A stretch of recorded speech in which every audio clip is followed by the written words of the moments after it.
네, 정확한 시작은 12시에 진행하도록 하겠습니다. 지금 접속해 주시는 분들이 이제 계실 거라고 생각을 하는데요. 약속드린 대로 도시락 토크 첫 번째 시간 임백준의 대살가면 편 12시에 시작하도록 하겠습니다.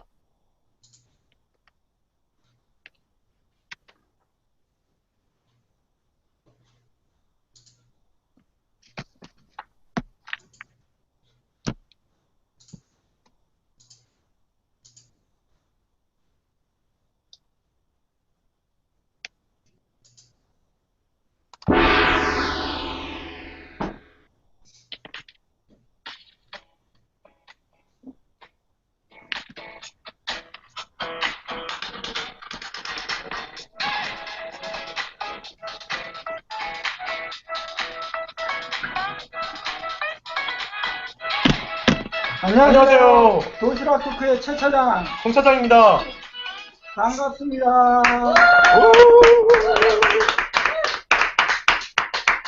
네, 오늘 대망의 도시락 토크 첫 방송인데요. 다소 산만하거나 재미가 없을 수도 있거든요. 첫 방송이니까 감안하고 예쁘게 들어주시면 좋겠습니다. 먼저 제 소개부터 하겠습니다. 저는 임백춘의 대살개문의 담당 편집자인 최 차장입니다. 편집자가 뭐 하는 사람이냐 의문이 드신 분이 계실지도 모르니까요. 잠깐 소개해드리면요. 편집자는 저자를 도와 책이 세상에 빛을 보게 하는 조력자 정도 하는 역할입니다. 네, 저는 책의 존재를 더 많은 분들께 알리고자 고민하고 실행하는 출판사의 평범한 직장인 송 차장입니다. 반갑습니다. 네, 반갑습니다. 네, 저자님들과 편집자님들이 정성 들여 만든 책이 세상에 더 널리 퍼질 수 있도록 작은 힘을 더하고 있습니다. 네, 도시락 토크 첫 모임을 오늘 갖게 됐는데요. 아까 박수 소리가 들리던데 방청객도 있는 겁니까? 소리 한번 들어볼까요? 네. 예, 오정돈 같은 한 명, 오정돈 같은 한 명. 네, 감사합니다. 네, 박수 나왔습니다. 네. 저 믿어주세요. 그럼 본격적으로 진행에 앞서 송 차장님이 간단하게 도시락 토크가 뭔지 설명 좀 부탁드릴게요. 네, 도시락 토크는 이 세상에 또 다른 강의 하나를 추가하기 위해서 시작하지 않았고요. 여러분들하고 열린 대화를 하고 싶은 마음에 시작하게 되었습니다. 그래서 도시락 토크에는 강의도 없고 발표도 없습니다. 다만 독자와 저자의 열린 대화, 참여만 있습니다. 확인된 바는 없었는데요. 공간 제약이 없는 독자와 함께하는 합정동 최초 양방향 온라인 대화인 셈입니다.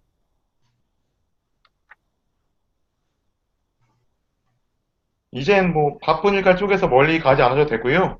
점심시간에 샌드위치나 김밥, 어, 그 외에 뭐 다른 드실 거를 준비하시고 인터넷에 연결만 하시면 됩니다. 네, 합정동 최초라니 엄청 탐나는 타이틀인데요. 방송이 굉장히 중무장대해 보입니다. 기대가 좀 되고요. 네, 고마워요. 네, 늦게 온 방청객 1인, 피자는 반쪽만 드세요. 네, 먼저 오늘 모신 주인공을 소개해 드려야죠. 네, 오늘 모신 저자님은 굉장히 유명하신 분인데요. 뉴욕의 프로그래머, 나프다 임작가로 불리는 임백준 작가님이십니다. 1997년에 미국으로 건너가셔서 루센트 테크놀로지에 입사하시고 바클레이즈, 모던 스탠리 같은 쟁쟁한 월가의 기업에서 근무하신 바 있으시고요. 현재는 맨하튼의 한 스타트업에서 엄청난 프로젝트를 수행하고 계십니다. 네, 그러면은 본격적으로 임 저자님 한번 맞이해 볼까요? 안녕하세요. 안녕하세요. 임 작가입니다. 인사말 한마디 해주세요. 예, 임 작가입니다. 뉴욕이고요. 지금 여기 밤 11시라서 굉장히 좀 졸리려고 하고 있고요. 그렇죠. 저는 임백준입니다. 네, 모시게 돼서 영광이고요. 지금 네. 혹시 지금 방송 이거 보고 계신 분들 그 채팅에 올라올 수 있나요, 옆에? 채팅은 이쪽이 아니고 구글 플러스 쪽에 올려주시면 저희가 바로 확인을 하고요.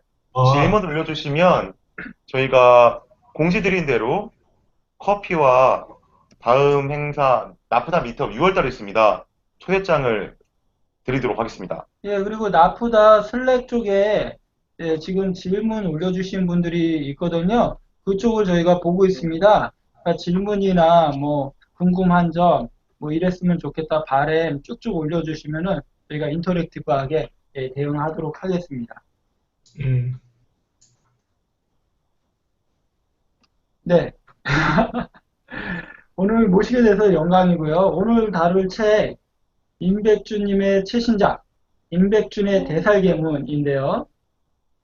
네, 이 책은 무려 3년 전에 기획되고 그 내용이 지디넷 코리아 한겨레에서 칼럼으로 사전 발표되어 많은 분들께 읽혔습니다. 한 개 칼럼이 15만 뷰 이상을 기록한 적도 있었고요.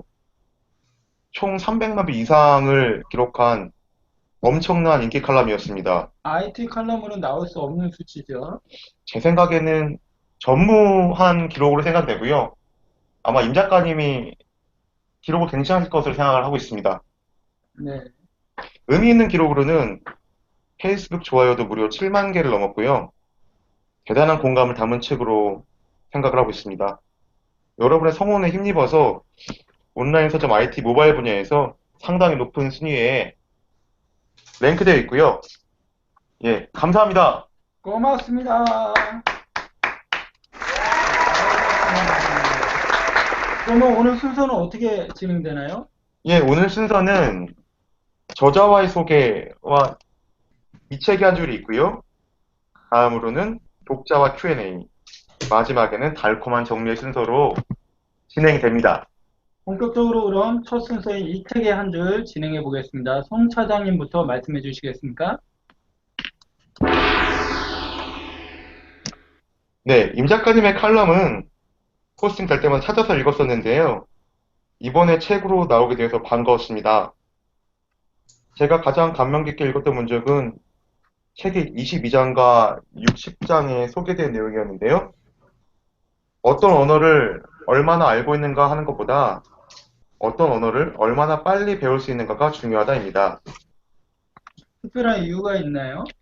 제가 이해한 이 문장의 뜻은 지금 알고 있는 것이 미래에는 유효하지 않을 수 있다라는 것이고요. 그래서 정체되지 않기, 끊임없이 배우자라는 의미로 받아들였습니다. 이게 꼭 프로그래머에게만 해당되는 것이 아니라 2016년을 살아가는 모든 직장인들에게 큰 울림이 있는 문장이라고 생각합니다. 네, 저도 비슷한 취지에서 문구를 좀 뽑았는데요. 24장 늙은 개발자의 노래의 마지막 문구의 전체를 뽑아봤습니다. 한번 읽어보겠습니다. 우리나라에서도 이제 40세 이상의 개발자들이 선택할 수 있는 세 번째 문이 있어야 한다. 평생 개발을 하면서 후배들에게 지혜를 나눠주는 길로 통하는 문이다. 코딩을 하면서 노래를 부르는 문이다. 그렇게 늙은 개발자들의 노랫소리가 들려야 대한민국이 살 수 있다. 라는 문구인데요. 예, 초노령화 시대를 앞둔 40대 가장의 무게가 느껴져서 사실 저는 이 문구를 뽑았고요. 여기서 개발자를 기획자나 셀러리맨, 증권맨 등 자신의 직업으로 바꾸시면 누구나 공감하지 않나 싶습니다. 그렇다면, 네, 네, 좀 마음이 아파요. 이 문장을 볼 때마다. 네, 40대 예약과장. 네, 그렇습니다. 그래요. 네, 예. 네, 그렇다면 오늘의 주인공이신 임 저자님이 뽑으신 한 줄을 들어볼까요?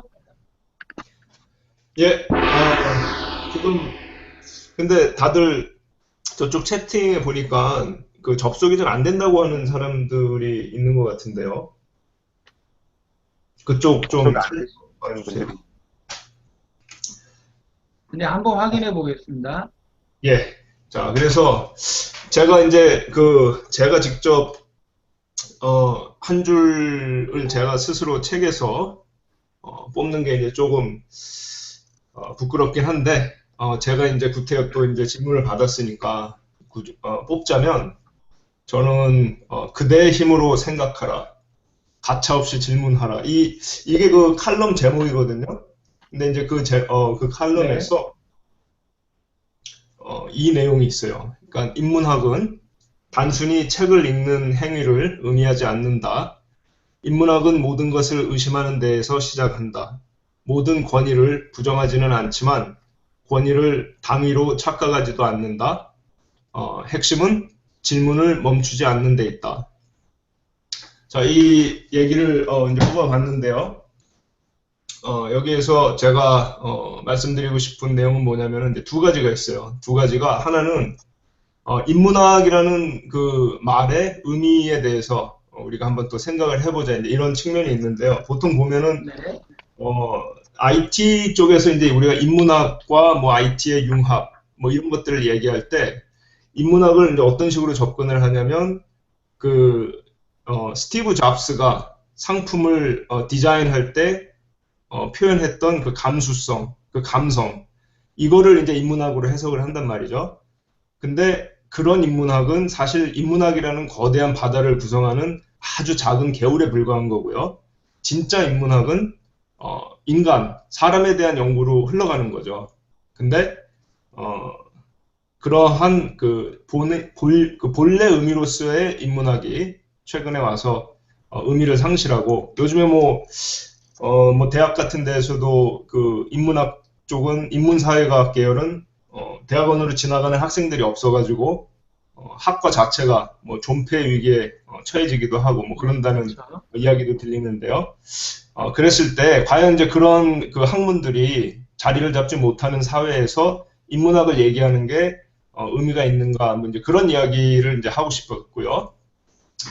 그 다음에 이제 지금 이제 한 얘기는 좀 굉장히 좀 거시적인 측면에서 얘기를 한 거고, 이제 조금 이제 미시적인 측면에서 우리 일상생활하고 이제 접목을 시켜서 얘기를 하자면은 어떤 얘기가 있냐면은, 이게 지금 최근에 나왔던 그 나프다에서 우리가 그 홍콩 과기대에 계신 그 김성훈 교수님을 모셨는데, 이분이 이제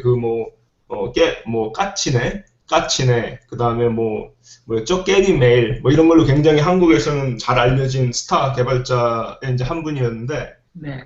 이분 그 에피소드 중에 제가 볼 때는 아직 2편이 안 나가서 이 에피소드가 아직 공개되지 않은 걸로 알고 있는데, 이분이 이제 자기 미국으로 유학을 가갖고 그 유학 생활을 하는 그 얘기를 이제 방송 녹음할 때 이제 들려주셨는데요. 이제 방송을 들어보시면 이제 아시겠지만은 굉장히 재밌어요. 그러니까 뭐냐면 이분이 실전 프로그래밍을 굉장히 잘하시는 분인데 반해서 뭐 학교 공부나 뭐 이런 것들은 뭐 이렇게 별로 이렇게 중요하게 열심히 하는 그런 스타일이 아니었단 말이죠. 네. 자, 이런 분이 미국으로 유학을 가가지고 처음에 어떤 경험을 하냐면 숙제를 자기 힘으로 처음부터 끝까지 자기 힘으로 해야 되는 이제 그런 경험을 하시게 돼요. 근데 처음에는 그게 한국에서 워낙 숙제를 스스로의 힘으로 하지 않던 그런 이제 라이프 스타일이 있어가지고 굉장히 이상하게 느껴지고 굉장히 힘들었던 거죠. 숙제를 내 힘으로 하다니 하면서. 근데 이게 사실은 굉장히 좋은 그 엄청난 중요한 의미를 갖는 거거든요. 실제로 우리가 이제 여기에서 이제 지금 듣고 계신 분들 중에 뭐 학생분들도 계실 테고, 뭐 현장에서 일하시는 분들도 계실 텐데, 현장에서 일하시는 분들도 심지어 보면, 다른 사람에게 기대는 그런 개발자들이 많이 있어요. 그러니까 자기 힘으로 생각하고, 자기 힘으로 설계하고, 잘못된 코드에 대해서 스스로 책임지는 이런 태도를 갖는 것이 아니고, 자기 팀에 있는 뭐 시니어 개발자나 뭐 매니저나 뭐 어떤 이런 사람들한테 의존하는 듯한 그런 모습으로 일하는 사람들이 미국에서도 제가 많이 보거든요. 네. 그러니까 자기 힘으로 생각을 하는 게 굉장히 중요하다는 거죠. 그리고 계속 끊임없이 질문을 하고 의심하고 그리고 책임지고 뭐 그런 의미에서 이 말을 뽑아봤습니다. 네, 잘 들었습니다. 가차 없이 듣느라 새겨들어 가겠습니다. 근데 사실 저는 이제 공대 나와서 개발자 오래 하다가 편집자를 전향한 케이스인데요. 인문학 이런 거 잘 몰라요. 근데 이제 하나 새겨들을 만한 건 질문하라. 이 질문하는 게 우리나라 사회에서 좀 어렵잖아요. 네, 사실 많은 분들이 익숙하지 않으시죠. 제가 그런 이벤트를 하다 보면은 적극적으로 질문하시는 분들이 상당히 적어요. 외국이랑 비교해 보면 비교할 수 없을 정도로 작은 것 같습니다. 임 저자님도 강연이나 이런 거 많이 하실 때 그 국내를 비교하면은 우리나라 좀 적지 않나요? 비교를 하자면 훨씬 적죠. 근데 거의 없죠. 참고적으로 저희 얼굴도 다 나간대요, 지금. 아, 그래서 제가 껐어요, 제 거를. 망했어요. 아, 저의 실수예요. 예. 예, 그러면은 본격적으로 오늘의 메인 디시 질의응답 시간을 한번 가져보겠습니다.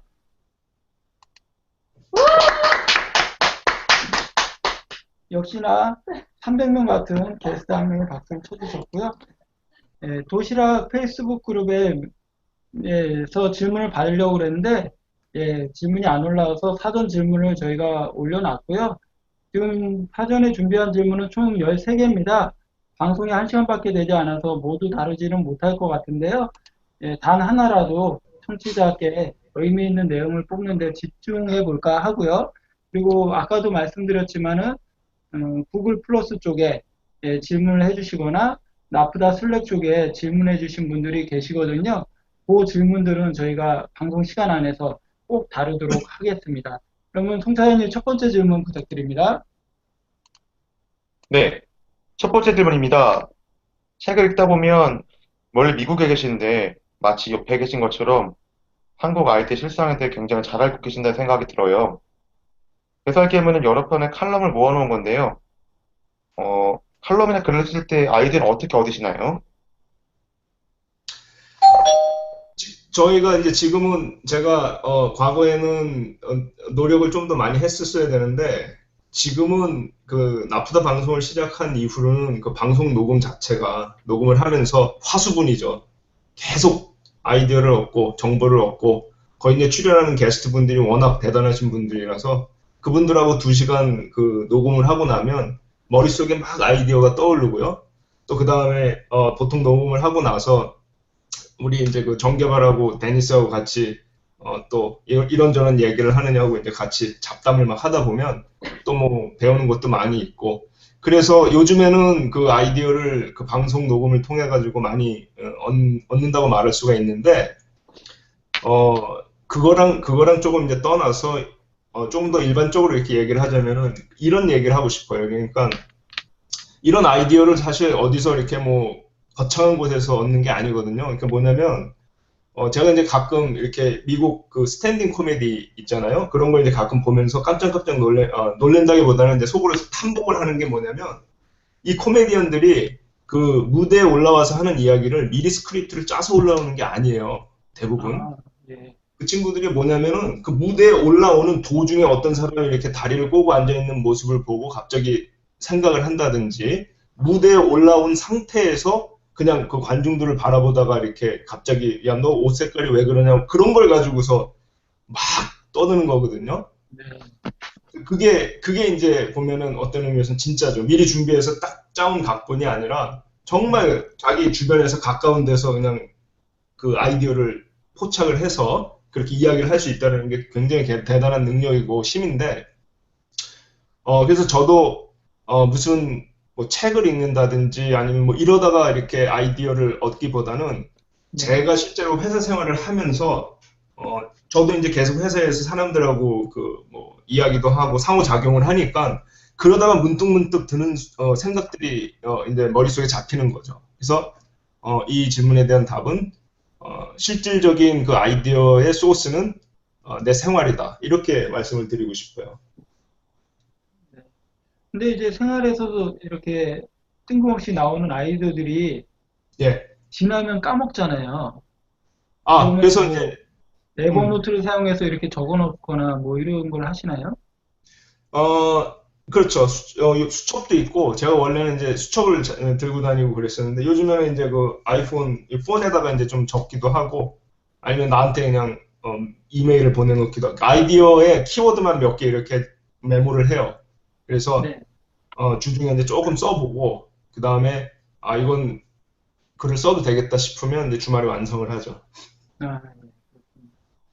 그러면 두 번째 질문 한번 또 드려볼까요? 네, 지필과 나프다 방송 그리고 개발자로서 삶을 왕성히 살고 계십니다. 아마도 남편으로서의 삶도 아버지로서의 삶도 그러하실 것 같은데요. 그렇게 왕성하게 활동할 수 있는 원칙이나 노하우가 있으신가요? 있으시다면 공유를 좀 부탁드리겠습니다. 그래서 제가 이제 아무리 이 질문이라도 가족은 건들면 안 돼요. 제가 집에서는 별로 이렇게 인기가 없어요. 그래서 집에서 뭐 아빠나 뭐 남편으로서 이거 준비를 많이 하셨는데 네, 어, 가족 뭐 하여간에 그 뭐 아빠나 남편으로서는 뭐 이렇게 네, 점수를 따는 편은 아니고요. 예, 또 이제 그 왕성하게 활동할 수 있는 원칙이나 노하우라는 게 별거 딴 건 없고 그 자체가 이제 재밌으니까 할 수 있는 거죠.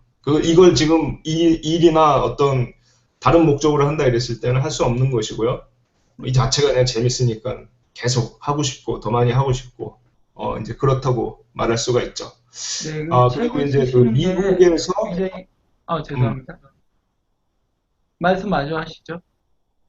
음, 미국에서 살면서 이제 그 한국을 대상으로 제가 글을 쓰잖아요. 제 이런 네, 방송도 하고. 그게 또 이것도 아직 공개되지 않은 얘기라서 제가 이제 약간의 그 스포일러인데 최근에 저희가 그 양파님이라고 그 지금 런던에 계신 그 개발자분을 게스트로 모셔갖고 방송 녹음을 이제 마친 상태인데요. 아직 네, 방송 이제 나가지 않았는데 네, 그분도 저랑 굉장히 유사한 경험을 하셨어요. 뭐냐면 그분도 남아공에서 지내고 런던에서 지내면서 한국에서 책도 출간을 하시고 또 뭐 블로그 이런 걸로 굉장히 또 유명하신 또 그러기도 하더라고요.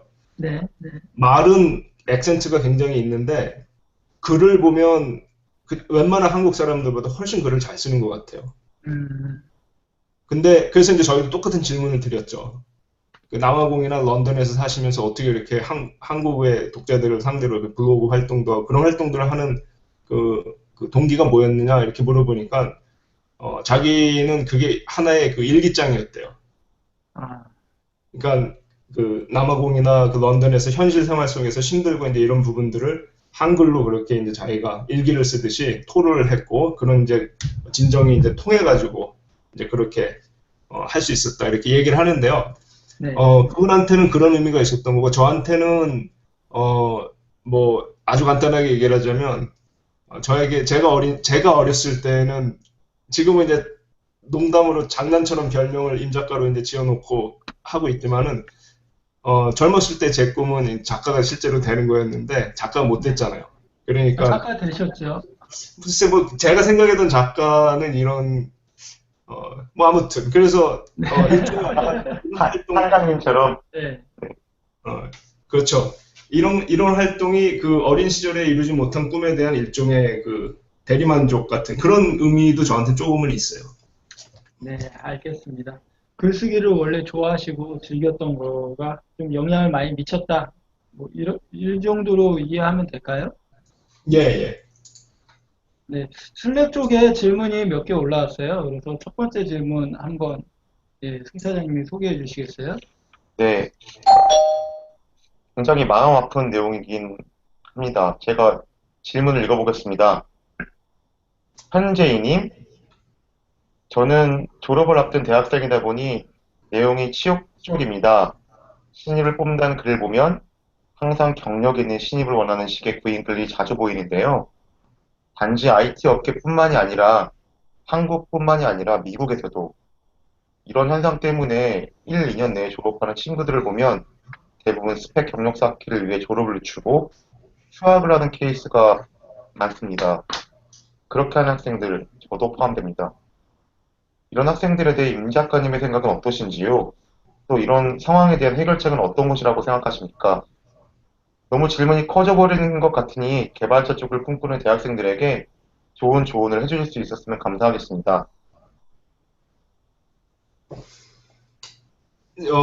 이 질문은 사실은 쉽지 않은 질문이죠, 대답하기가. 왜냐면 저는 이제 미국에서 20년 살았고, 그렇기 때문에 한국에 있는 대학생들을 에게 도움이 될 수 있는 이야기를 해주기는 어려워요. 왜냐면 제가 지금 알고 있는 거는 미국 상황이기 때문에 네, 만약에 미국 상황을 기준으로 대답을 한다 그러면 뭐 스펙을 쌓기 위해서 휴학을 하고 이런 거는 전혀 설득력이 없는 얘기고요.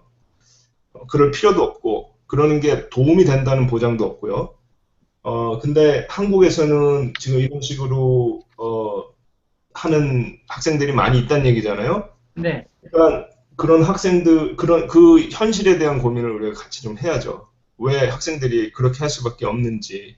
그리고 그렇게 하는 게 실제로 그런 식으로 어떻게 보면 조금 부자연스럽게 억지로 스펙을 쌓는 것이 그렇게 하지 않는 사람들보다 나중에 졸업하고 나서 도움이 된다 그러면 그것도 문제죠. 네. 이게 뭐 근데 그래서 누군가 혼자서 해결책을 낼 수 있는 그 정도 사안은 아닌 것 같아요. 이게 예. 엄청나게 광범위한 주제나 뭐 그런 걸 담은 질문 같아요. 그래서 저는 그 어, 미국에서 이제 가끔 이제 한국에서 하는 이야기들이 들려오잖아요. 그랬을 때 그 말을 들을 때 제일 좀 공감도 안 되고, 그러니까 그런 의미에서 막 듣기 싫은 그런 말이 사실 스펙이에요. 네, 스펙이라는 게 사실 좀 제가 이 칼럼에 쓴 것 중에 하나 이제 자격증에 대한 얘기가 있잖아요. 네, 스펙이라는 게 자격증하고 다를 게 없죠. 그렇죠. 보통 스펙이란 말은 스펙하고 사람한테 잘 자격, 안 붙입니다. 예, 물건에 붙이는데 이상하게 그게 우리나라에서 일반적으로 받아들이는 용어가 돼버려서 좀 많이 거북하죠. 예. 그래서 아무튼 이 질문에 대한 답은 제가 뭐 따로 더 드릴 건 없고요. 다만 이런 현실에 대해서 같이 좀 마음 아파하고 어, 하고 있다라는 점, 그 점만 말씀을 드리고 싶네요. 네, 알겠습니다. 그러면은 그 다음 질문 넘어가겠습니다. 제가 알기로는 일장 야근에 미친 지다가 가장 많이 읽힌 걸로 압니다. 본인이 야행성을 강조하는 프로그래머도 있는데요. 미국에도 그런 분들이 있으신가요? 그리고 미국에서 야근은 정말 미친 짓인지 궁금합니다. 이게 있어요. 그런 친구들이 있고요. 다만 미국에서는 그게 굉장히 그 예외적인 혹은 자기 선택인 경우예요. 제가 그러니까 이런 이야기를 할 때 쉽게 이제 일반화시킬 수가 없는 게 예전에 그 루센트 테크놀로지스에 다닐 때 정말 그 아웃스탠딩한 친구가 한 명 있었어요. 인도 친구였는데 정말 너무나 아는 게 많고 실력도 굉장히 뛰어나고 뭐 패션이라 그러죠. 그 열정이 뭐 하늘을 찌르던 그런 친구였는데 어느 정도였냐면은 그 친구는 아예 그냥 회사에서 집에 안 가고 거기서 먹고 자고 했어요. 네, 예, 그 정도로 이렇게 열심히 하고 그러니까 당연히 뭐 모르는 게 없고 손이 안 미치는 곳이 없을 정도로 그런 친구가 있었는데 그거를 일반적인 모습이라고 말할 수는 없죠. 미국에서도 비상 사태가 되면은 야근을 하죠. 저도 한 2월 달이었나 그때 한 며칠을 막 새벽 2시, 3시까지 디버깅을 하고 그러면서 와, 내가 언제까지 이러면서 살아야 되나 막 그런 생각도 하고 했었는데 그거는 굉장히 예외적인 거고요. 평상시에는 야근을 해야 된다라는 그런 압박 같은 건 전혀 없죠. 전혀 없고, 뭐, 출퇴근에 누구 눈치 보면서 출퇴근하는 것도 전혀 없고요. 그래서 문제는 그 야근이 미친 게 아니라 전혀 어떤 생산적인 활동하고 상관이 없는 그런 야근을 하는 게 미친 거라는 그 얘기를 하는 거죠. 아, 예. 음. 요즘도 그러면은 한국에서 많이 그렇게 하는지는 모르겠어요. 대기업이나 뭐 그런 데는 많이 보는데요. 네, 회사마다 너무 다르죠, 분위기가. 회사마다 분위기가 상이한 것 같습니다. 점점 어, 끝을 알 수 없는 이 성실과 그리고 의리 이런 걸 내세우는 문화가 어, 조금은 바뀔 필요도 있겠다는 생각을 합니다. 많이 음. 바뀐 것 같아요. 요즘에 회사에서 그런 거 권하는 데가 뭐 여전히 있겠지만 제가 예전에 처음 다녔던 15년 전에 처음 다녔던 회사도 처음엔 그런 분위기가 굉장히 강했는데 지금은 전혀 없거든요. 그래서 점점 바뀌어가는 거죠. 왠지 그런 거 있잖아요. 10시 반에 집에 들어가면서 남아있는 팀원들한테 미안해하고 그런 분위기? 그런 분위기 별로 안 좋은 분위기죠. 지양해야 되겠죠. 예. 예, 그러면 네 번째 질문 드리겠습니다. 네, 미발표된 칼럼도 있는 걸로 압니다. 예, 이 질문 제가 드려야 되는 건데 실수네요. 예, 예를 들어 10장 삼성 소프트웨어 직군 테스트를 들을 수 있는데요. 원래는 삼성 소프트웨어 직군 테스트 유감이라는 제목인데 상대가 상대인지라 제가 유감을 빼자고 제안드렸거든요. 예, 칼럼을 작성하셨을 당시에 미발표된 칼럼이 몇 개 있었을 것 같은데요. 이런 미발표 칼럼에 대한 에피소드가 좀 있으면 소개 부탁드립니다. 그 책에 실린 칼럼들 중에서 발표되지 않은 거는 그거 하나인데요. 그게 네, 이제, 그렇군요. 예, 우리 또, 혹시, 또 이제, 지금 여기는 뭐 안 계신 것 같은데, 또 지디넷 쪽에 관련 분이 계시면 또 불편해 하실까봐 좀 얘기하기 그렇긴 한데, 이 글이 사실 뭐 제 기준으로 봤을 땐 전혀 문제될 것 같지 않았는데, 글을, 싫지 말자고 이렇게 말씀을 하시더라고요. 네. 그래서 저는 그때 이제, 와, 이 삼성에 대한 그 눈치 보기가 참 심하구나. 이제 그런 생각을 하면서 이제 좀 씁쓸했는데, 뭐 대단한 뭐 칼럼도 아니니까, 그냥 그럽시다. 그냥 그러고 넘어갔어요. 근데 좀 씁쓸했죠. 그래서, 이 정도 얘기도 서로 못하고, 이 정도 얘기도 저쪽에서 못 들어주는 그런 분위기인가, 이제 그런 거에 대한 이제 회의가 조금 있었고, 이 자체에 대해서 얘기를 하자면 나중에 삼성에 계신 분들 중에서 어떤 분이 저한테 설명을 한번 해주신 적이 있어요. 그러니까 이게 이 시험이라는 게 어떤 의미였고 뭐 어떤 식으로 한 거였고 해서 근데 지금 제가 다 디테일은 생각이 안 나는데 듣고 나니까 이게 또 그 세간에 알려졌던 것보다는 그러니까 제가 생각했던 것보다는 그 정도로 이렇게 막 좀 문제가 있는 그런 건 아니었을 수도 있겠다. 그런 생각은 나중에 제가 이제 혼자 했는데요. 아무튼 저는 처음에 너무 놀랬죠. 그러니까 삼성이라는 회사에서 그 회사에 있는 개발자들을 상대로 시험을 보게 한다는 게 저는 굉장히 충격적이었어요. 그래서 이제 이 글을 썼었죠. 네. 아마도 이제 광고주잖아요. 광고주니까 그랬던 것 같고요. 저희는 뭐 광고를 받는 건 아니니까. 그래서 자체 검열을 하려면 이제부터 S라고 하겠습니다. S전자. S.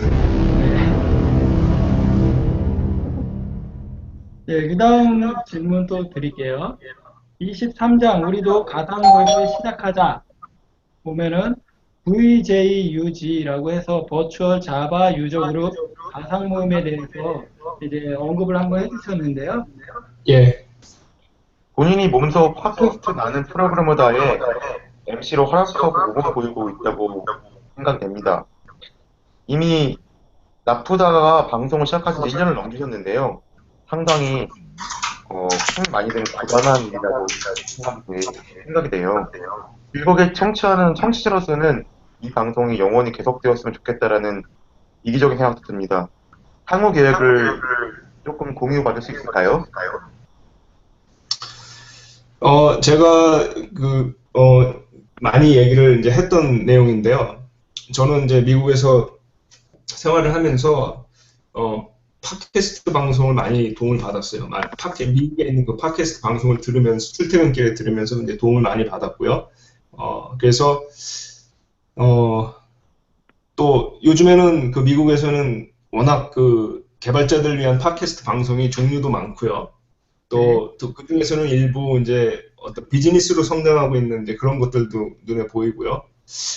그래서 이제 그런 것들을 보면서 벤치마킹을 많이 하고 있는데, 저희 같은 경우에는, 지금 저희랑 똑같은 포맷은 아니더라도 요즘에는 이제 한국에서도 이런 개발자들 위한 매체, 미디어가 굉장히 많이 생기고 있는 것 같아서 이제 굉장히, 흐뭇한데요. 네. 또 저희가 지금 방송을 시작했을 때는 뭐 그렇게 사실 뭐 앞으로 뭐 어떻게 하자 깊게 생각을 하고 시작했던 건 아니었기 때문에 지금도 계속 그 MC들 정개발하고 데니스하고 만나갖고 이제 그런 고민들을 같이 하고 있는, 고민이라기보다는 그냥 같이 이야기를 나누고 있는데, 정개발 같은 경우에는 계속 무슨 한국형 스택 오버플로우를 만들고 싶다 이제 그런 희망을 계속 얘기를 하죠. 근데 구체적으로 어떻게 만들 것인가에 대해서는 정확하게 아직 드러난 바가 없고 해서 본인은 지금 이 슬랙도 지금 정개발이 추진을 해가지고 하고 있고 또 Q&A 같은 것도 지금 열심히 추진을 해가지고 그렇게 지금 개발자들이 서로 의견을 공유하고 또 이야기를 나누는 이제 그런 커뮤니티를 만들고 싶어하는 이제 그런 꿈을 가지고 있는 것 같고요. 네. 저는 뭐 특별히 이 팟캐스트가 어떤 식으로 형태가 달라질 거다 이제 그런 것은 저는 이제 생각을 안 하고 있고 다만 그런 생각은 조금 하고 있어요 개인적으로. 그러니까 우리 셋이서 계속 할 건 아니니까 이제는 조금 젊은 친구들 중에서 좀 이런 MC로서의 역할을 할 수 있는 친구들을 좀 찾아보자 그런 마음을 가지고 있죠. 그래서 네. 좀 또 어떤 생각도 하냐면 남자 셋이서 하니까 좀 칙칙한 것 같아. 그래서 조금 이렇게 좀 생각이 있는 그런 우리 여성 MC도 한번 모시고 네, 싶고요. 오늘의 게스트가 네, 좀 그렇습니다. 괜찮습니다.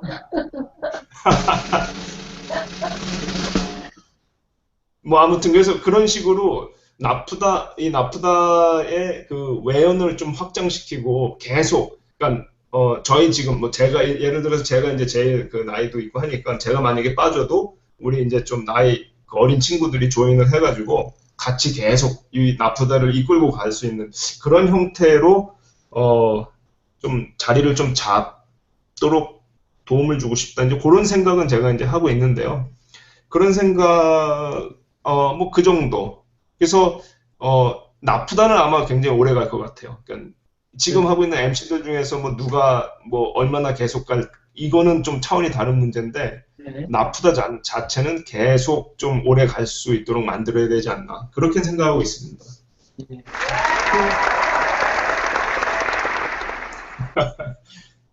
그럼 슬랙에 또 질문이 올라와서요. 그 다음 예. 질문 한번 받아보겠습니다. 네, 이번 질문은 정아님이 올려주신 질문인데요. 저는 운이 좋은 케이스인데 그전부터 생각했던 것이 개발자의 파트 근무가 좀 늘어나면 여성 개발자들의 경력 단절이 좀 줄어들 수 있지 않을까 생각합니다. 저는 다행히 그러고 있긴 한데 퇴근 후 육아와 살림을 하려다 보니 힘이 붙여서 관두는 경우가 많거든요. 파트 근무라는 거는 그러니까 파트타임 근무를 말씀하시는 거죠? 네, 그런 것 같아요. 이게 요즘에 한국에서는 어떤 식으로 이런 것들이 적용이 되는지 모르겠는데 미국 같은 경우에는 충분히 가능한 얘기죠. 충분히 가능한 얘기고요. 제가 예전에 다시 이제 그 루슨트 시절로 거슬러 올라가서 그때 저희 팀 내에 애들이 6명인 그런 사람이 있었어요. 그러니까 풀타임으로 일하는 게 불가능한 이제 엄마였는데 젊은 엄마였는데 애가 애국자시네요, 6명이었어요. 그래서 그 아줌마가 파트타임으로 근무를 했고요. 매일 점심시간 지나서 1시인가 2시 되면 집으로 가는 이제 그런 식으로 근무를 했었고 네. 개개인이 원하면 물론 이제 그 연봉은 풀타임일 때에 비해서 시간이 줄어드는 거랑 비례해서 줄어들죠. 네. 근데 그거를 더 선호하는 친구들도 있었어요. 그러니까 나는 일주일에 4번만 4일만 일하겠다. 뭐 이런 친구들도 있었고 이런 그 유동성이라 그래야 되나 이런 유연성이 이렇게 좀 플렉서블하게 이렇게 간다 그러면은 그로 인해서 도움을 받을 수 있는 사람들이 많겠죠. 예. 네. 일단은 국내 실정에서 뚜렷하게 저희가 답변이 좀 해결책이 누가 한 번에 드리기는 어려운 상황 같아요, 이것도. 그럼 그 다음 질문 한번 가보겠습니다. 네, 개발자를 위한 아는 척 매뉴얼에 애자일은 업계에서 사라져야 하는 암적 존재라는 에릭 마이어의 말을 인용했습니다. 최근 몇 년 동안 애자일은 국내 소프트웨어 개발 업계에 많은 영향을 준 것도 사실인데요. 저자님께서는 개발하시면서 애자일 기법을 전혀 쓰지 않으시는 건가요? 어느 정도로 적용하고 계신지 궁금합니다. 그러니까 저희도 이제 애자일을 쓰죠. 그러니까 쓴다라는 게 이제 스프린트, 그러니까 일하는 그 단위를 스프린트로 끊어가지고 작업을 진행을 하고요. 그 다음에 우리가 이제 저희는 그 티켓팅 시스템을 그 지라라고 있잖아요. 그거를 이제 쓰는데 그 안에 이제 보면은 그 애자일 플러그인 집어넣고 애자일 형태로 해갖고 이제 뭐 카드보드 이렇게 뭐 옮기는 것처럼 그런 식으로 그런 측면에서는 이제 애자일을 쓴다고 이제 이야기를 할 수가 있는데 에릭 마이어가 얘기했던 건 뭐냐면은 애자일 자체를 비판했다기보다는 애자일을 위한 애자일에 대한 비판이었어요. 뭐냐면은 애자일이 처음에는 그 기본적인 문제의식은 좋았어요. 그리고 지금도 아직도 유효한 이제 그런 문제의식이었는데 이게 이제 좀 과도해지면서 뭐가 등장하기 시작하냐면 뭐 애자일 마스터를 넘어서 무슨 애자일 무슨 뭐 프로젝트 뭐 어쩌고 저쩌고 해서 이상한 막 타이틀이 막 생기고요. 심지어 무슨 그 애자일 뭐 서밋 그래갖고 무슨 스키장이 아니라 무슨 이런 리조트 같은데 이렇게 뭐 애자일 그 뭐 마스터들이 모여갖고 무슨 컨퍼런스 대회도 열고 이러면서 애자일이 해결하려고 했던 그 문제를 계속 끊임없이 그 문제로 되돌아가는 거, 그 원점으로. 네. 무슨 말인지 알겠죠? 그러니까 네. 없어져야 되는 그런 불필요한 프로세스들을 그 애자일 마스터들이 한 곳에 모여갖고 막 만들어내고 있는 거죠. 그런 식으로 애자일이 일종의 그 남용, 오용이 되는 거에 대한 이제 그런 비판을 했다고 저는 그렇게 생각하고요. 네. 그래서 이 애자일과 관련돼 갖고 제가 제 경험을 얘기하자 그러면 저는 그 프로세스, 그러니까 애자일이라는 건 결국 프로세스인데 프로세스보다 개발자 개개인의 역량이 훨씬 더 의미가 있고 중요하다. 그러니까 개발자가 역량이 있으면 프로세스가 뭐든 제가 볼 때 뭐 크게 상관이 없어요. 근데 네. 프로세스가 의미를 갖는 것은 개발자들의 그 역량이 뭔가 그 이상적인 데에서부터 좀 거리가 있을 때, 그럴 때 이제 억지로 프로세스를 집어넣고 이렇게 하는 것들이 그나마 의미가 있을 때도 있긴 한데, 그래서 기본적으로 이런 차원에서 저는 애자일의 근본적인 문제의식에는 동의를 하지만 남용되는 거에 대해서는 저도 굉장히 부정적인 시각을 가지고 있다. 이렇게 말씀을 드리고 싶네요. 예. 그 통합 빌드 시스템이나 이런 거는 그래도 쓰시잖아요. 쓰죠. 당연히 쓰죠. CI나 CD 뭐 이런 거. 그죠? 네. continuous integration하고 continuous deployment 이런 것들은 기본이죠. 예. 프로젝트나 뭐 회사가 기본적으로 가져야 되는 거죠. 네, 그러면은 애자일이 빠른 시간 내에 동작하는 무언가를 만들고 그다음에 거기에 피드백을 받아서 더 나은 걸 만들고 이런 주기를 짧게 가는 게 또 하나의 주요 이슈이기도 한데 그런 부분도 차용해서 쓰시나요? 그러니까 그런 부분들을 프로세스로 구현한다라기보다는 개발자 개개인들이 기본적으로 갖춰야 되는 덕목 이런 차원에서 접근을 하는 거죠. 아, 기본이다. 예. 네, 알겠습니다. 그럼 그 다음 질문 한 번 더 부탁드립니다. 네, 슬랙에서 뽑아왔습니다. 저는 C# 윈폼으로 오랫동안 개발을 해왔는데요. 회사를 이직하고 보니 대부분이 자바 웹 개발자를 원하더군요. 해당 기술이 나쁘다거나 못할 것은 아니지만 제가 원하는 기술셋이 아니어서 재미를 많이 못 느끼고 있습니다. 주변 동료들로부터 40대 개발자가 하고 싶은 일만 찾으면 안 된다는 소리를 많이 듣는데요. 해외 취업만이 답인지 고민이 됩니다. 팀스타님. 이것도 좀 한국적인 상황과 미국적인 상황에 좀 차이를 느낄 수 있는 그런 부분이네요. 그러니까 지금 C#하고 윈폼 얘기를 하는데요. 제가 오늘 퇴근길에 들었던 게 그 .NET Rocks라는 팟캐스트를 들으면서 왔거든요.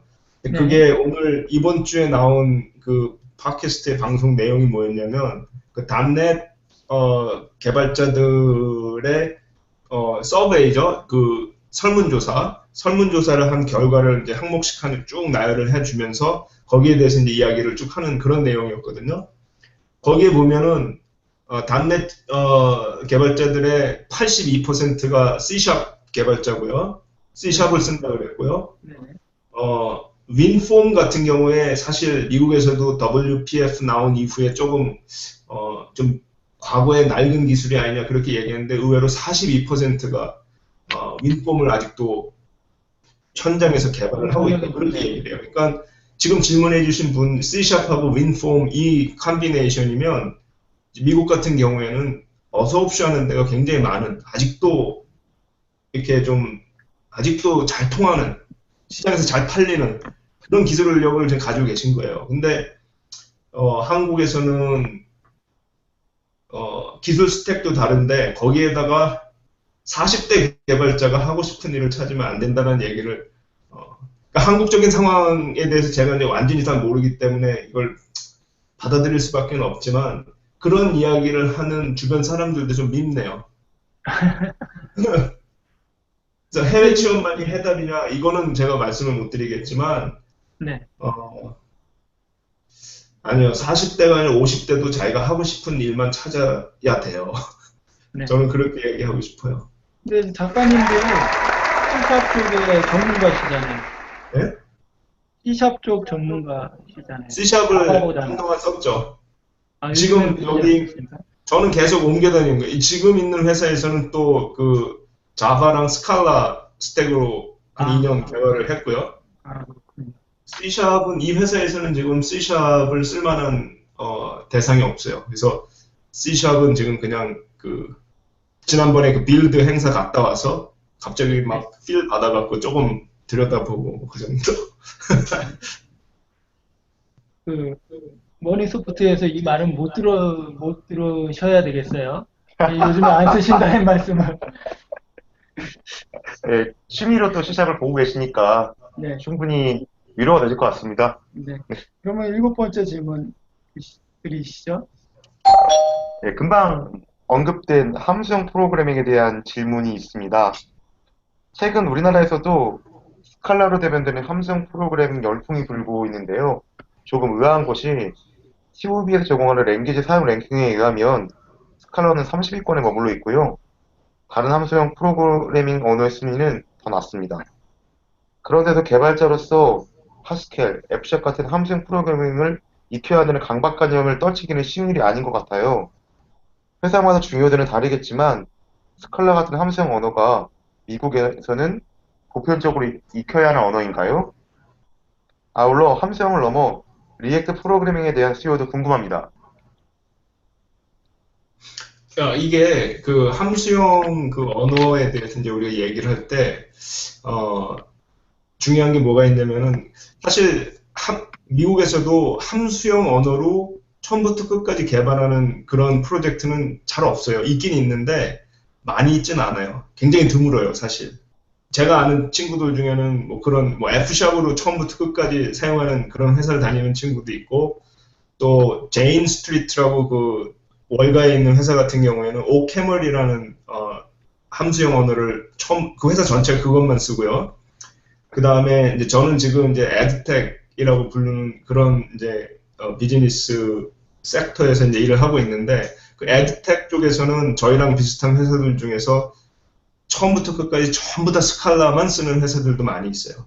그래서 그런 회사들이 많이 있고, 지금 저도 예를 들어서 뭐 제 그 링크드인 이런 프로파일에 스칼라를 이렇게 언급을 해놓으면 한 일주일에 한 두세 번 정도는 굉장히 진지하게 저한테 그 스칼라 관련된 프로젝트나 회사에서 연락이 와요. 그냥 뭐 그것만 보고 그 스칼라라고 언급해놓은 그것만 보고 연락이 오는 거죠. 그래서 사용하는 데가 있고요. 근데 여기서 이제 그 제가 그 조금 구별을 짓고 싶은 게 뭐가 있냐면, 함수형 언어를 공부한다는 것이 반드시 그거를 자기가 회사에서 매일매일 수행하는 프로그래밍을 그걸로 한다는 꼭 그런 의미는 아니에요. 그래서 예를 들어서 자바를 쓰는 사람이 뭐 스칼라나 뭐 클로저 같은 거를 공부를 한다. 이러면은 거기에서 그걸 공부하면서 자기가 그 흡수하는 그 영양분이 있거든요. 그 영양분이 자기가 그 자바 프로그래밍을 하는 데 있어서 어마어마하게 도움을 줘요. 사실은 이게 중요한 거거든요. 그 영양분. 그 영양분이 일단 흡수가 되면 자바를 쓰던 뭐 스칼라를 쓰던 뭐 클로저를 쓰던 뭘 쓰던 간에 그 전과 좀 한 차원 달라진 그런 이제 경험을 할 수가 있게 돼요. 그래서 꼭 회사에서 쓰기 때문에 혹은 꼭 그걸 쓰면 뭐 취직이 더 잘 되기 때문에 뭐 이런 차원에서 접근을 할 것이 아니고 개발자로서의 자기 능력을 그 지평을 넓히는 그런 차원에서 접근을 하는 게 맞지 않나 이제 그렇게 생각이 들고요. 네. 그래서 만약에 그런 기회가 있다 그러면 공부를 해라라고 저는 말씀을 드리고 싶어요. 그리고 타협이 이런 데서 제공하는 뭐 그런 인덱스 이런 랭킹 이런 거 큰 의미를 두고 싶진 않고요. 뭐 가끔 저도 들여다보긴 하지만 큰 의미가 있는 건 아니에요. 예. 그럼 최근에는 그리고 어떤 기술을 좀 주목하시는지 좀 궁금합니다. 이게 언어랑 이제 조금 다른 게 뭐냐면 저는 이제 머신러닝을 이제 회사에서 사용을 하고 그다음에 요즘 워낙 그 머신러닝이 이제 많이들 이제 이야기를 하니까요. 관심도 많고. 근데 이거를 우리 이제 일상적으로 이제 그 프로그래밍을 하는 이제 코드를 작성할 때 그 알고리즘을 이제 만들잖아요. 어떤 뭐 모듈도 만들고 컴포넌트도 만들고 이렇게 할 때 보면은 그냥 우리가 코드로 이렇게 짜는 게 아니라 거기에 머신러닝 기술을 접목을 시키면 훨씬 더 좋은 결과가 나올 수 있는 게 이렇게 가만히 찾아보면 굉장히 많이 있어요. 그래서 그걸 이제 회사에서 좀 고민 중이에요. 그러니까 그러니까 우리가 머신러닝이라 그러면 보통 데이터 분석, 그 추천 시스템, 프로드 디텍션, 뭐 이런 거에서만 이렇게 그러니까 데이터를 빨아들여갖고 뭐 이렇게 처리하는 그런 걸로만 이렇게 생각을 하는데, 일반 그 프로그래밍 알고리즘을 지금 머신러닝이 많이 나와 라이브러리나 이런 게 많이 있으니까 그런 것들을 그렇게 접목을 시켜갖고 하나의 라이브러리처럼 제공을 하는. 그러니까 제가 지금 여기서는 이제 구체적으로 말씀드리기가 좀 어려운데 아무튼 그런 거를 지금 좀 고민하고 있어요 개인적으로. 최근에는 머신러닝 쪽 관심 가지고 계시다. 이 정도로 이해하면 될까요? 단순히 머신러닝이 아니라 머신러닝을 일상적인 프로그래밍에서 활용하는 방법. 예, 알겠습니다. 머신러닝을 일상생활에 활용하는 방법. 당깁니다. 그럼 그 다음 질문, 예, 저도 당기는데요. 그 다음 질문 부탁드립니다. 기술적 빛과 프로그래머의 실력에서 워드 커닝햄의 기술적 빛이라는 표현을 인용하셨는데요. 예시로 인용된 하드 코딩뿐 아니라 과거에 작성된 레거시 코드에 대한 리팩토링의 필요성에 대한 갑론을박이 개발자 사이에 있었습니다. 최근 나프타 Q&A에도 이에 대한 의견이 오간 걸로 아는데요. 저자님의 의견이 궁금합니다.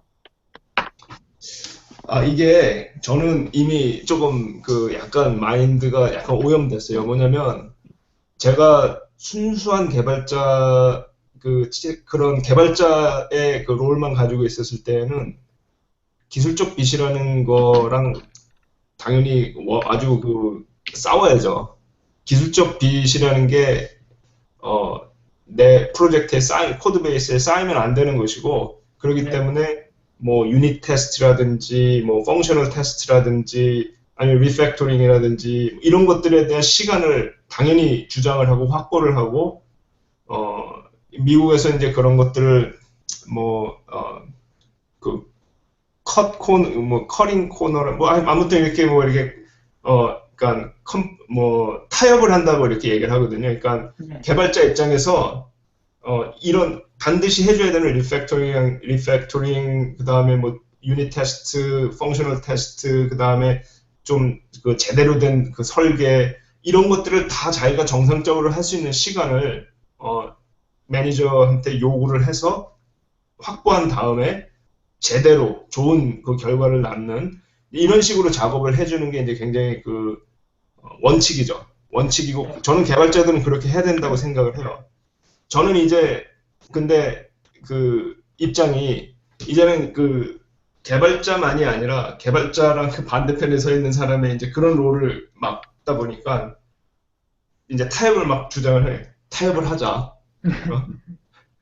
지금 이런 식으로 하고 나중에 내 시간을 더 줄 테니까 그때 하자. 이런 식으로 내가 과거에 제가 막 싫어했던 그런 사람의 말을 제가 지금 하죠. 그래서 혹시 임원이십니까? 임원?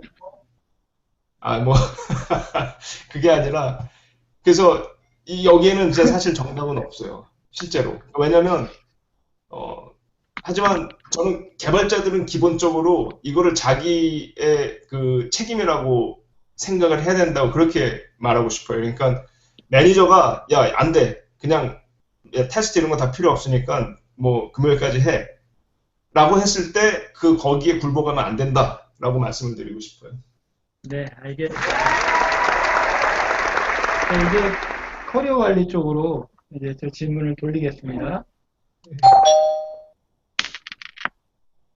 네, 임 작가님은 미국에서 캐리어를 상당히 오랫동안 이어가고 계신데요. 방금 전에 링크드인에서 두세 개씩 잡어포를 매주 받으신다니까 스카너를 배워야 되나 이런 생각이 막 들고 있습니다. 우린 배워도 구현이 안 되잖아요. 썰, 다른 개발자는 뭐 배우면 의미가 있겠죠. 쓰기만 하면 연락이 오니까. 연락 왔는데 가서 잘리면 뭐하니까. 아, 네. 질문 이어가겠습니다. 쟁쟁한 대기업을 다니시다가 지금은 언급하셨는데요. 맨하튼에서 에드테크 기업에 조그만 이제 스타트업에 근무하고 계신다고 하셨습니다.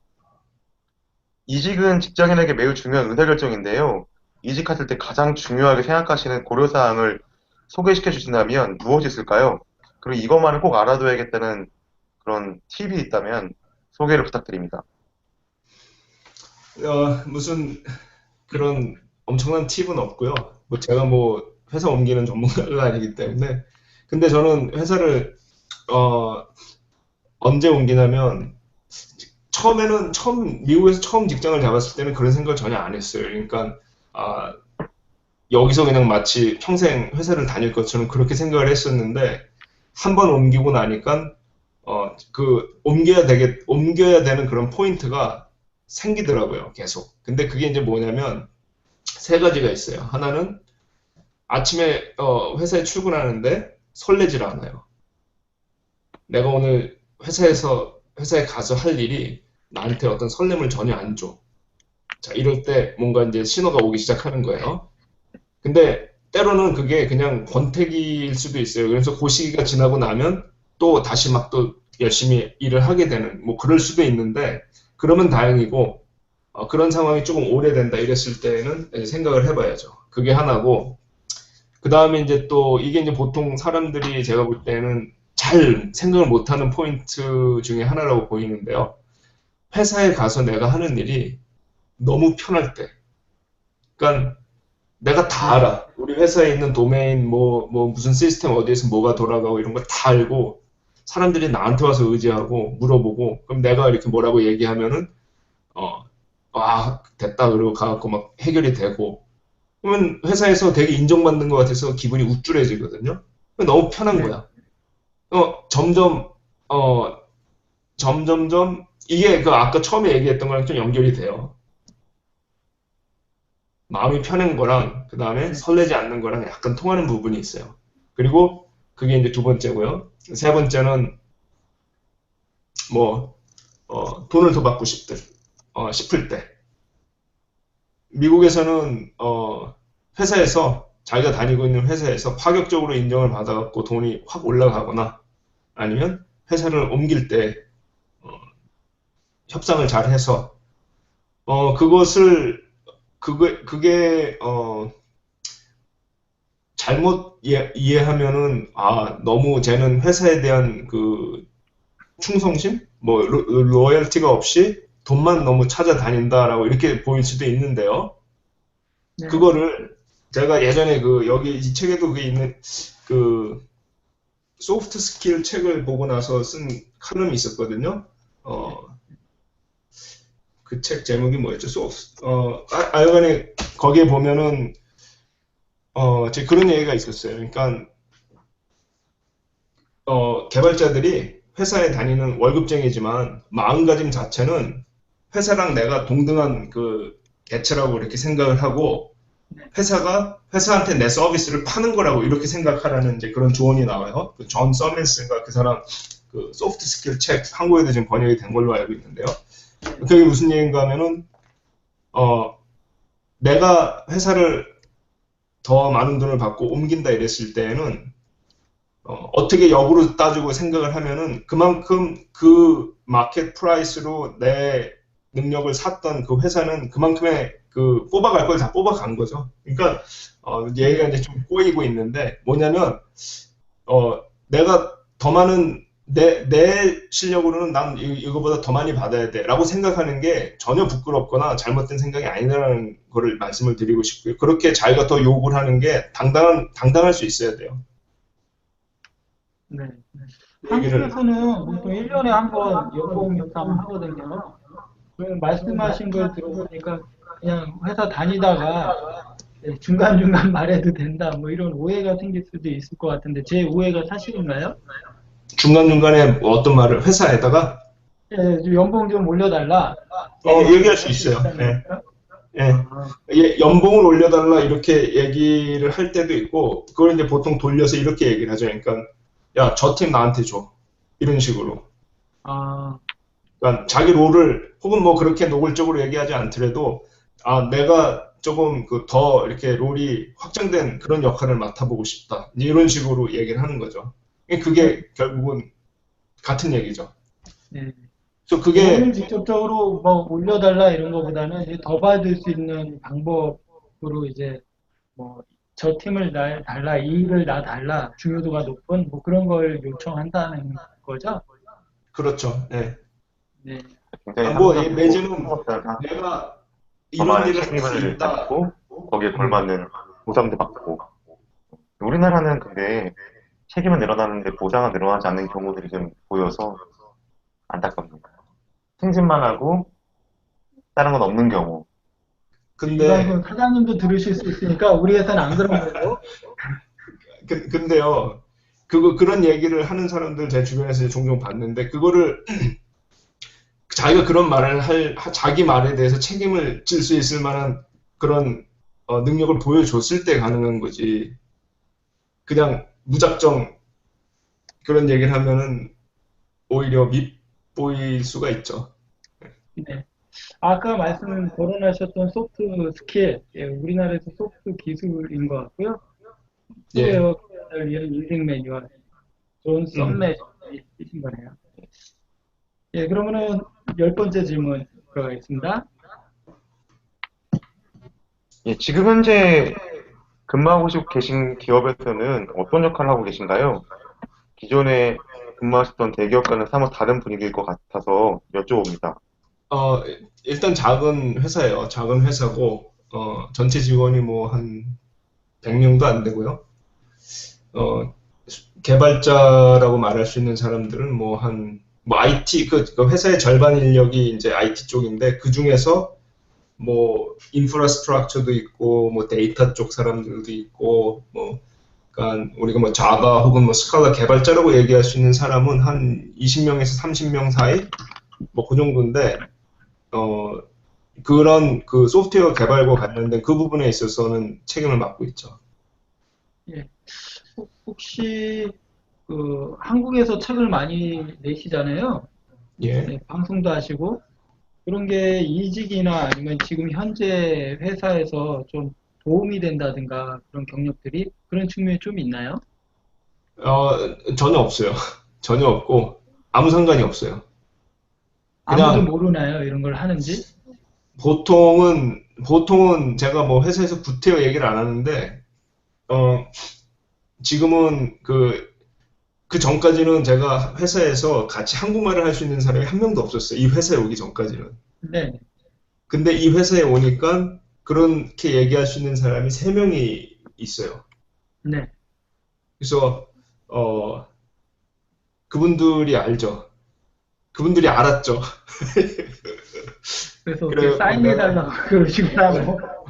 내가 아는 척하지 말라고 막 그랬는데 아무튼 그래서 뭐 알긴 아는데 뭐 회사 미국 생활하고는 뭐 미국 사람들 여기에 있는 사람들이 볼 때는 그냥 얘가 좀 특이한 취미 생활을 한다 이렇게 그냥 생각을 하죠. 링크드인에는 그런 지필 경력이나 뭐 이런 거를 넣으셨나요? 넣지는 않았어요. 넣지는 않았고 만약에 이직을 할 때 제가 뭐 그 레주메를 작성을 한다든지 이럴 때는 끝에다가 간략하게 언급은 해요. 근데 뭐 그런다고 해서 그것이 여기에 있는 데 뭐 큰 영향을 주고 그러진 않아요. 네. 근데 약속한 시간이 좀 4분 정도 지났는데 10분 정도 더 진행을 해야지 저희 방송 분량이 다 끝날 것 같고요. 이 늦어지는 점 양해 말씀드립니다. 네, 마지막으로 6월에 방학 계획이 있으시죠? 일정 대략 한번 알려주시겠습니까? 예, 제가 6월 말에 한국에 들어가서요. 우리가 이제 6월 24일 날 그 광화문에 있는 마이크로소프트 11층인가요? 네네. 11층 거기에서 이제 행사를 이게 이제 컨퍼런스가 아니고 밀업이라고 이제 저희가 이제 이름을 그렇게 붙이고 있는데 어쨌든 뭐 컨퍼런스랑 다름이 없고요. 어, 작년 10월에 저희가 그 행사를 한번 했었는데 생각보다 너무나 그 반응이 뜨거웠고 분위기가 너무 좋아가지고 저희들한테도 굉장히 큰 그 여운이 있었고요. 그래서 올해는 심지어 이제 두 번, 6월 달에 6월 24일에 이제 한 번 하고 그 다음에 11월 달에 또 한 번 하는 걸로 그렇게 이제 지금 생각을 하고 있는데요. 일단 6월 달에는 제가 이제 들어가서 그 행사에도 참가를 하고요.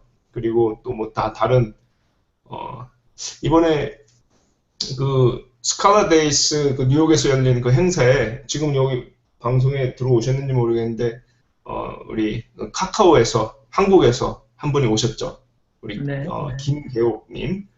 그분 이제 오셔가지고 같이 3일 동안 같이 이제 클래스를 듣고 이러면서 얘기를 많이 나눴었는데 기회가 되면 이제 또 뭐 그런 또 한국에 있는 개발자분들하고 또 만나는 자리도 한번 마련하고 싶고요. 네. 아무튼 그래서 6월 달에 지금 들어갈 계획이 가지고 있습니다. 그 6월 24일에 ITSM 나눔 프로그램보다 미더 2016 그 행사에 많이 참여해달라는 그런 말씀 드리고요. 그리고 이번 책이 중무장대 했거든요. 대한민국자가 일단 들어가니까 제가 좀 감당이 안 될 정도로 그랬는데 향후에 쓰시고자 하는 집필하시는 뭐 책, 주제나 뭐 이런 게 궁금합니다.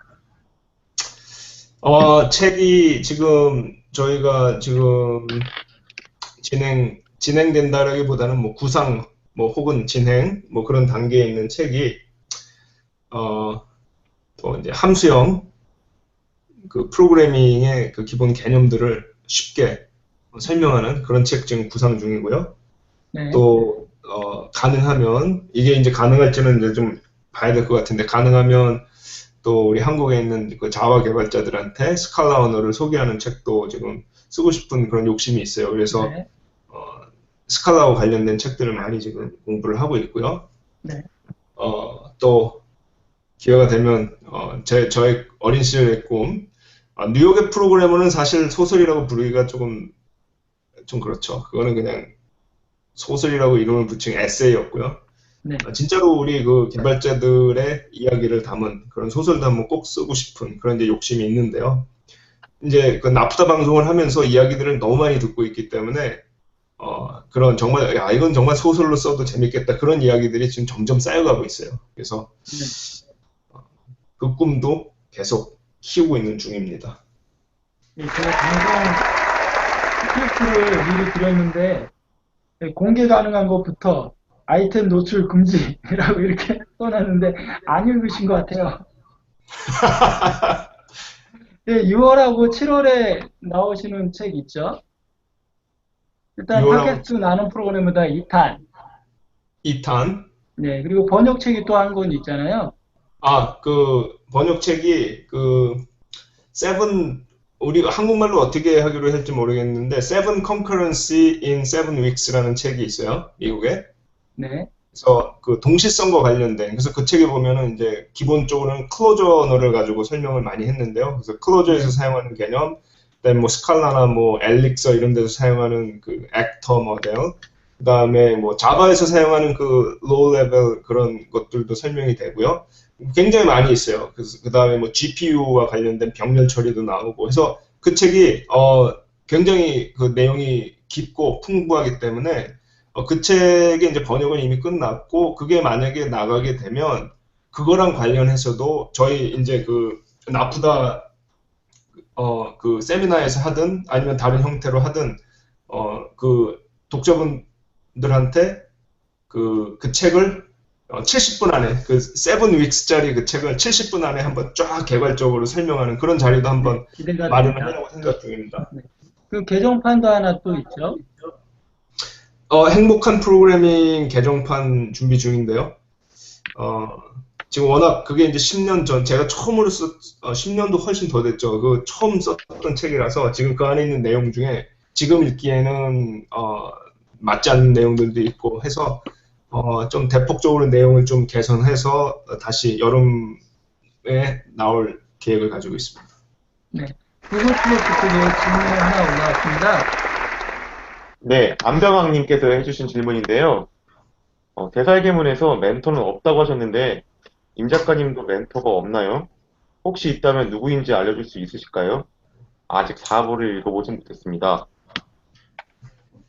멘토가 이게 아까 그 제가 얘기했던 그 칼럼을 쓸 때 아이디어를 어디에서 얻는가 그 질문하고 굉장히 비슷한 대답을 드리고 싶은데 그러니까 저한테 멘토는 항상 제가 어느 회사에서 일을 하던 그 회사에서 같이 일하는 그 팀원들이 저 멘토예요. 다 누구든 다 배울 점이 있어요. 그래서 이게 상투적으로 하는 얘기가 아니라 저는 계속 주변 사람들한테 계속 배워요. 그러니까 처음에는 저보다 이렇게 나이도 많고 경력도 많은 사람들이 더 많아서 그게 쉬웠는데 지금은 제가 이제 살다 보니 나이가 들어가지고 저보다 이제 어린 친구들이 더 많죠, 회사에. 그래도 그 친구들한테 배워요. 그래서 멘토가 따로 뭐 멀리 있는 어떤 거대한 뭐 거창한 사람이 아니라 항상 자기가 옆에서 같이 일하고 있는 사람들이 멘토라고 생각을 해야죠. 네. 일하면서 배운다. 뭐 이 정도로 예, 생각하면 될까요? 예. 네, 벌써 마무리 시간이 다 되었는데요. 네, 끝으로 독자분들이나 IT 대한민국에 남기고 싶으신 말씀 있으시면 해주시겠습니까? 뭐 질문만 주세요. 꽹과리 이런 형식으로 이렇게 저희 처음 이제 해봤는데요. 제가 방송을 나프다를 계속 했어도 이렇게 생방송으로 이렇게 하는 건 처음이라서 좀 얼떨떨하고 그래서 뭐 제가 이렇게 막 정말 하고 싶었던 얘기를 이렇게 좀 체계적으로 잘 못하고 횡설수설한 뭐 때도 많이 있었던 것 같은데요. 그래도 혹시 점심시간 이렇게 보내시는데 또 시간 아깝지 않고 그래도 재밌었다 이렇게 생각해 주시면 고맙겠고요. 앞으로도 계속 이런 비슷한 자리에서 또 이야기를 나눌 수 있으면 좋겠습니다. 예, 오늘 지금 나보다 즐거웠어요. 쪽 예. 보면은 헨리님이라고 예, 질문 1번부터 해가지고 정리의 달인이신 것 같아요. 엄청나게 정리를 해주셨는데 요거는 나중에 선물 한번 드려야 되겠어요. 이분이 그분입니다. 이분이 우리 이번에 행사에서 같이 저랑 아, 예, 마틴 오더스키와 같이 사진 찍으신 분이군요. 예, 스칼라의 또 고수분이시죠. 아. 한국의 숨은 고수라고나 할까. 그럼 미국은 지금 몇 시 됐습니까, 이제? 지금 미국은 이제 넘어갔죠. 그래서 12시 12분입니다, 지금. 네, 지금 할린님께서 계속, 뭐라고 말씀을 해주시고 계시네요. 네. 근데 이제 마무리를 좀 해야 될 시간이 돼서요.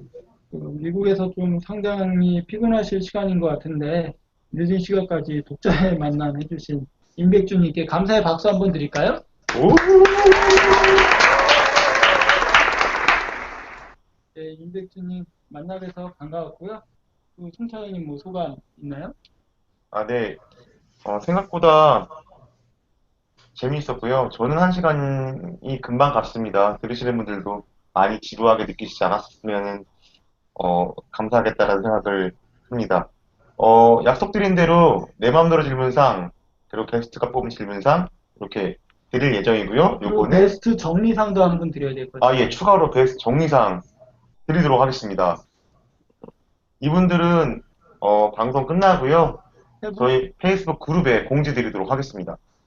예, 지금까지 대망의 1회 도시락 토크 임백준의 대살경 편 참가해주신 임백준 저자님과 청취자분 그리고 자발적으로 게스트로 참여하신 회사 직원분 강모님께 감사의 말씀드립니다. 그럼 다음에 또 만나요. 와!